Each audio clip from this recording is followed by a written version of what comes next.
Good afternoon, everybody. Got Jalal Madani here with Amy Dietz Graham, and today we're going to talk all things inflation. We're going to describe what inflation's all about. If we haven't talked about it enough, it's still in the news. Still in the news, and but we're going to break it down a little bit, why it's important to understand inflation, what it actually means long-term for normal folks like us, and what the opposite of inflation is, and what that can mean too. So that's coming up.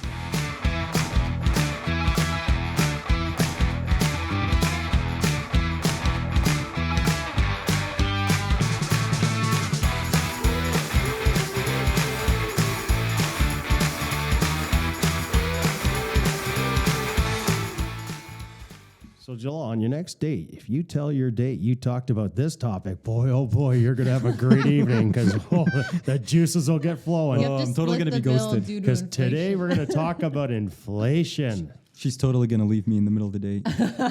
right from High Steak Lounge. Would you be upset about that? I mean, are you dating someone new, by the way? I should ask. Am I dating someone new? I'm Yeah. dating multiple news. Multiple boy, news. This is not going to be good for multiple your news. dating life. It's 2023, Sean. Yeah.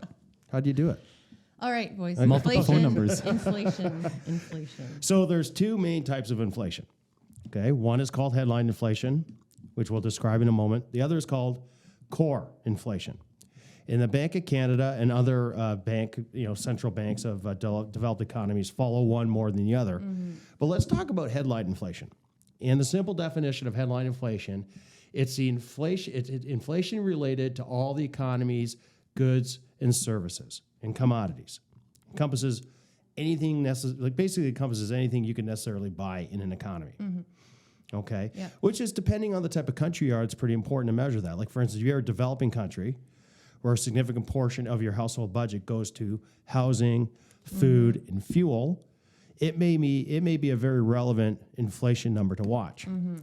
However, the Bank of Canada doesn't closely follow. They follow headline inflation, but the one that they watch very closely is what is called core inflation. What's that? So that's where you strip out the costs of food and fuel, because those two things tend to be quite volatile and they can just go through different trends. And why are they more volatile than other items? Well, think about in how CPI? they're affected. Like, think about the Ukrainian war as an example, right? Mm-hmm. So the demand for our oil went through the roof, the cost of food because of a lot of the farming community and the wheat costs. Again, that just caused it to skyrocket. So something so kind of like an event-driven created those prices. But there are arguments to be made now, because you're right, the Bank of Canada really focuses on core inflation, but headline inflation tends to be it's starting to become more interesting because it's more stickier. Like those food and fuel costs that used to kind of be more volatile up and down, they're sticking more now.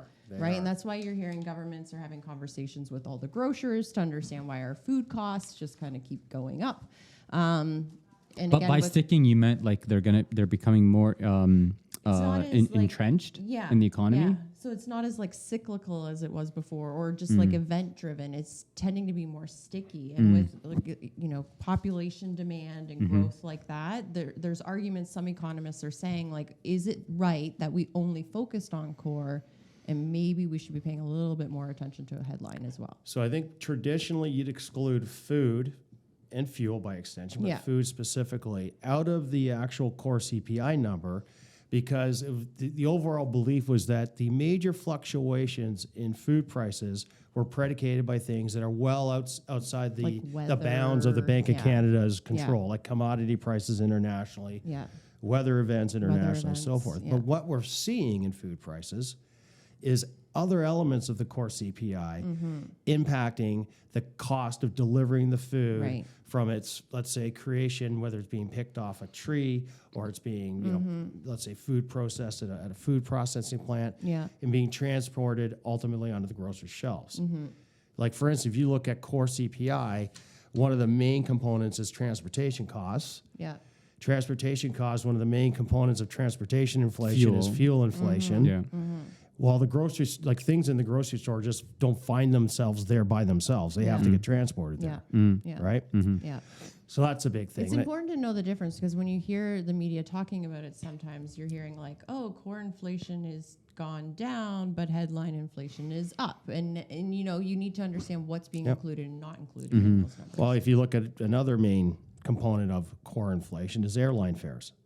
What's a major component of airline fares? Right. Fuel costs. Yeah. Yeah. Right? Yeah. So there's a greater permutation of food and energy prices being, let's say, parsed across the broader core CPI measurement. And it's starting to be more recognized, especially in this environment. And that's what's making food prices and fuel prices Right. very sticky. Right. Well, And it's I noticeable, agree. right? It's super noticeable. Like you go to the grocery store right now, I was shocked that the other day. I paid a lot more attention to it. I usually just kind of hit reorder on my app, but I was paying more attention to it. It's noticeably different on like almost every single item now. So if the Bank of Canada is focused on core CPI and it's sticky, what things can the Bank of Canada do apart from raising interest rates to moderate this? Is there anything they can do? Is interest rates the main lever that they have?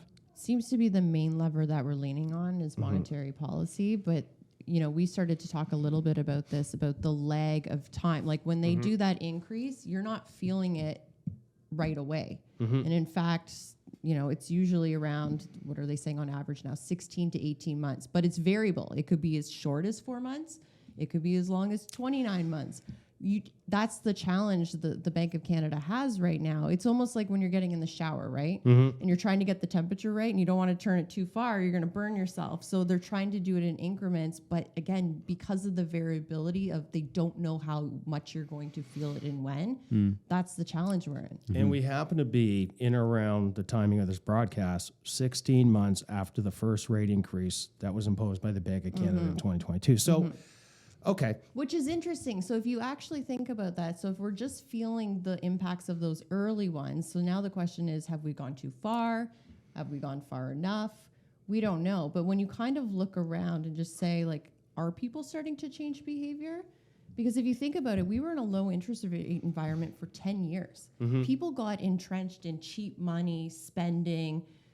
Now we're trying to change the paradigm to go, no, now you need to save, and you need to, because that's why interest rates are high. We're trying to encourage you to save more instead of spending, but it's a hard pattern to get out of. Well, I'll give you an example. Okay, so you look at mortgage rates. And in fact, if you look at core CPI, one of the biggest contributors to inflation in core CPI over the last, let's say, few months has been mortgage rate inflation.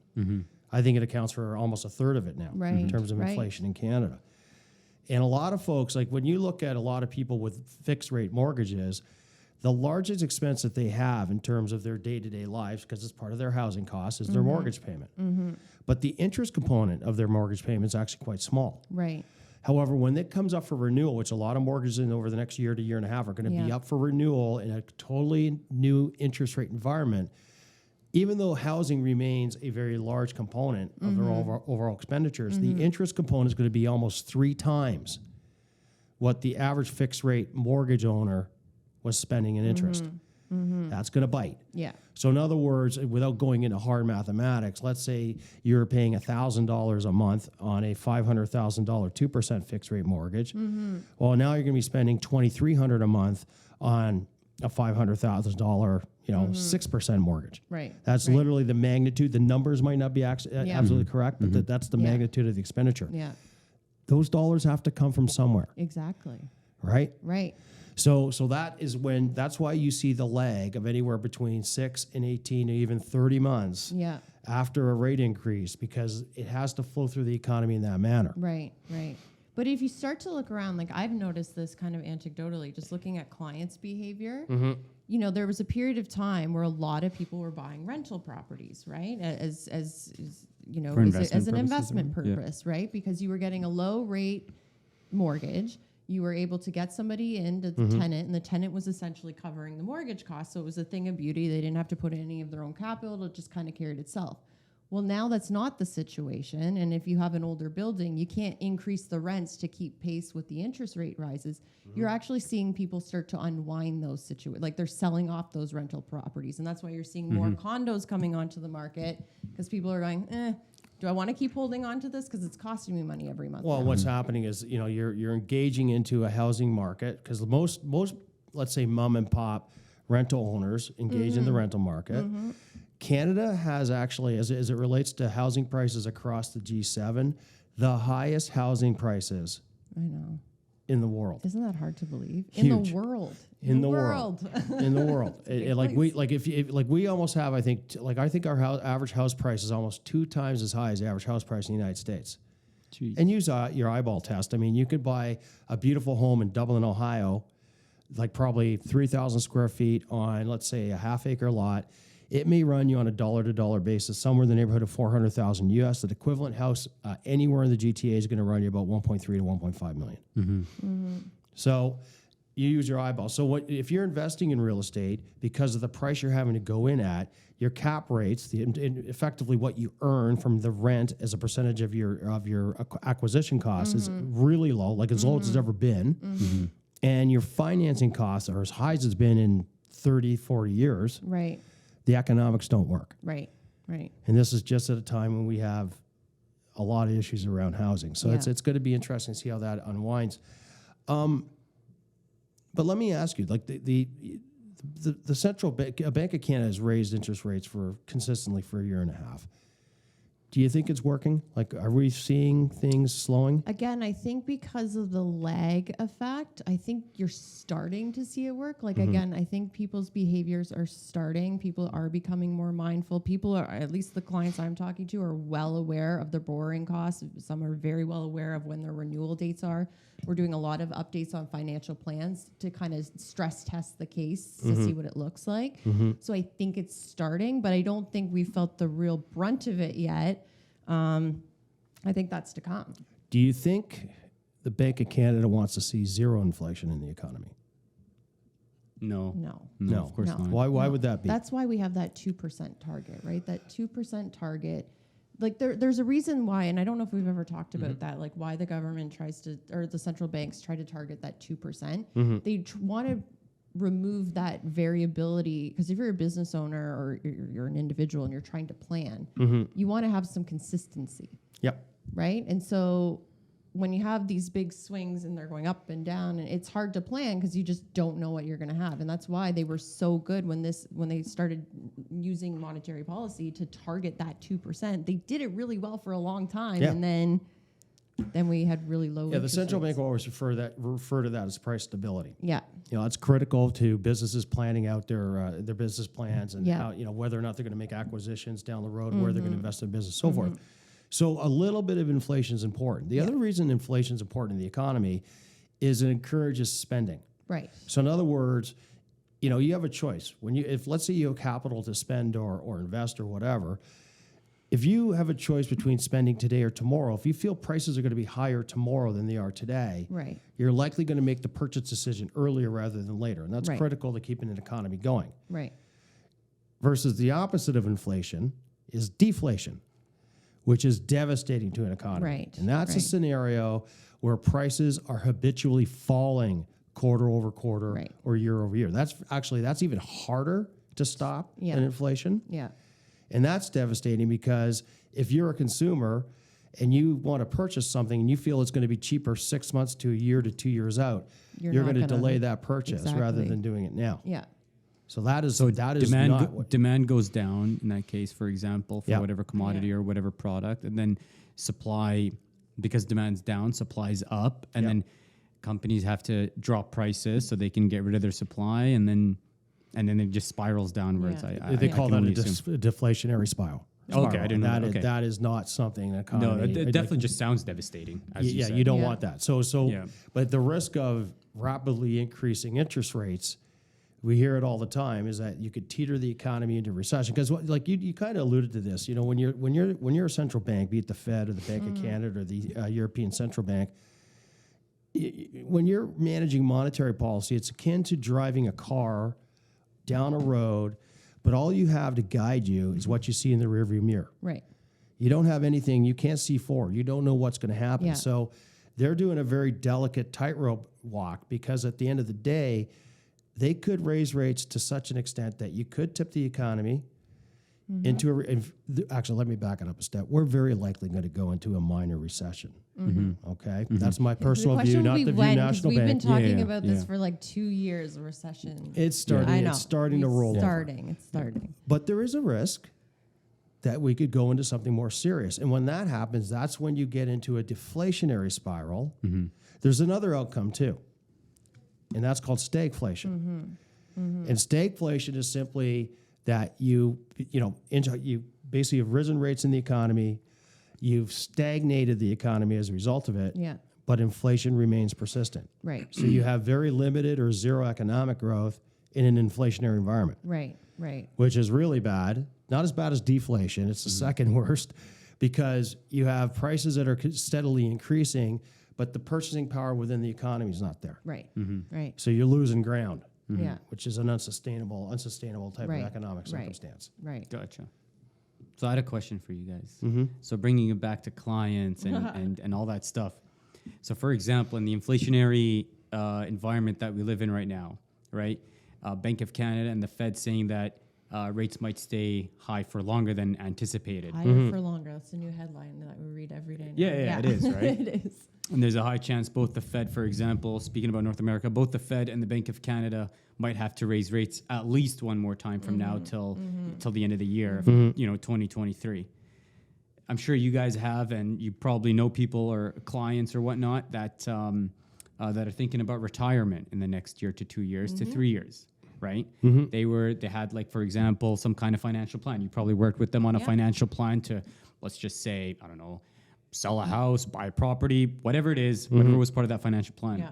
What do you guys advise? Like, what's your guys' outlook? If somebody was asking you, if I was a potential client right now, right, and I'm thinking about retirement in the next year or 2 years, I know previously, Amy, you've said you guys buffer things, but I'm sure you didn't buffer for, like, this level of high rates and stuff like that, right? But I don't think that this is going to be forever. So to build a financial plan to say this is the new norm for 40 years, No. probably not reasonable. But right? it's a financial. I'm approaching retirement, so as I said, right. So Correct. like, it's not 40 years. I want to know my 5-year financial plan outlook. Like, what? Right, but when you're retired and you have no income coming in, that portfolio's got to last you like 40 years.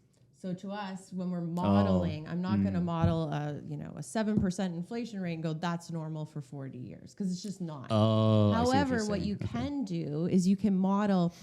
So if we're have a certain number on inflation, we can have a lower number on the rate of return to build in buffers and parameters to go, you know what, maybe not going to hit that 2% number every single year, or you could even add, gross it up to 3% to be a little more conservative. That 1% difference over 40 years is massive, by the way. But to build in those levels of buffer and what if scenarios so that clients can have the peace of mind to go, listen, this doesn't feel great right now, but I don't think this is going to last forever. Things we go through cycles, right? And it's natural to feel like it's going to last forever, but it's natural to feel like it's Armageddon. Yeah. Also, I think it's more important than ever that you have to understand your income streams and the differences there within. And I'll give you a simple example. People used to love rental properties because in their mind, you buy a property at $100,000, you sit on it for 20 years, and you sell it for $400,000. What a great rate of return! Sure, okay, don't disagree, but very few people fully cost out their rental properties. 100%. They don't add in the property taxes they had to pay on their rental properties, the maintenance, utilities, repairs. the maintenance, the vacancy rates, if there is any. Then if you net out your rental income, it's taxed at your marginal tax rate as if you went out and earned it at a job. So it's not very tax efficient. No. And then you also have to pay capital gains on the sale price once you sell your condo. Yeah. Again, disingenuous for any of us sitting in this table to say you shouldn't own real estate, but at the end of the day, it has a very different context from an income standpoint. Right now, people love GICs, and you know what? So they should. A 1-year GIC right now, you can get anywhere between 5.6 and 5.8%. I haven't seen that in my career. Phenomenal. But again, you got to look at it. If you hold a GIC in a non-registered account, you're going to pay tax on it as if you went out and earned it at your at not necessarily the top marginal rate, but at your marginal rate. So 5.8% can very quickly become 4% or 3.75%, depending on what tax rate you're in. Inflation's still running around 4%. You're losing ground on a GIC on an after-tax basis. The only income stream historically that's been able to outpace inflation in all inflationary Let me environments. guess, because I think you love it. Dividends. Dividends. Ding, It's ding, true. ding. Was I right? Dividends, Yes, got it. I knew absolutely. it. Sean, your middle name should be Dividend. Sean Dividend Durkin. Well, you've heard the term. It pays dividends. Well, where do you think that came from? There you go. Right, right. So, but that's true. Dividend growth in the S&P 500 and the S&P TSX has consistently outpaced inflation for over 50 years. It's the only income stream. Yeah. Now, do share prices lock Up and and step down? with that? Exactly. Probably not. Yeah. But the average dividend grower in North America grows their dividend north of 10% per annum Wow. on average. Some grow way more than that. Some grow somewhat less than that. But that tends to be the average if you look over time. So dividends it is then. Well, it's not. Yeah, yeah. May It's or part may of the not be. overall Yeah. picture, And we did have a right? podcast called, when we called it all about the income. Yep. Yeah. And, and you highlighted in a very detailed manner the importance of having, for example, and the benefits of having dividend paying stocks, right? And just the greatness of it. So But you're more right. than Now we're in the environment where you have to pay attention to all the income streams and the look tax at it. there within and so on and so forth. Like for Yeah. instance, paying tax on rental income is very different than paying taxes on the dividends from your Canadian bank holdings. Right. Yeah. One's taxed at a much more preferential rate than the other. Right. Yeah. And it makes a difference. Well, all this talk on inflation and stuff like that, and you brought up a very good point, or the topic of mortgages, Sean, earlier.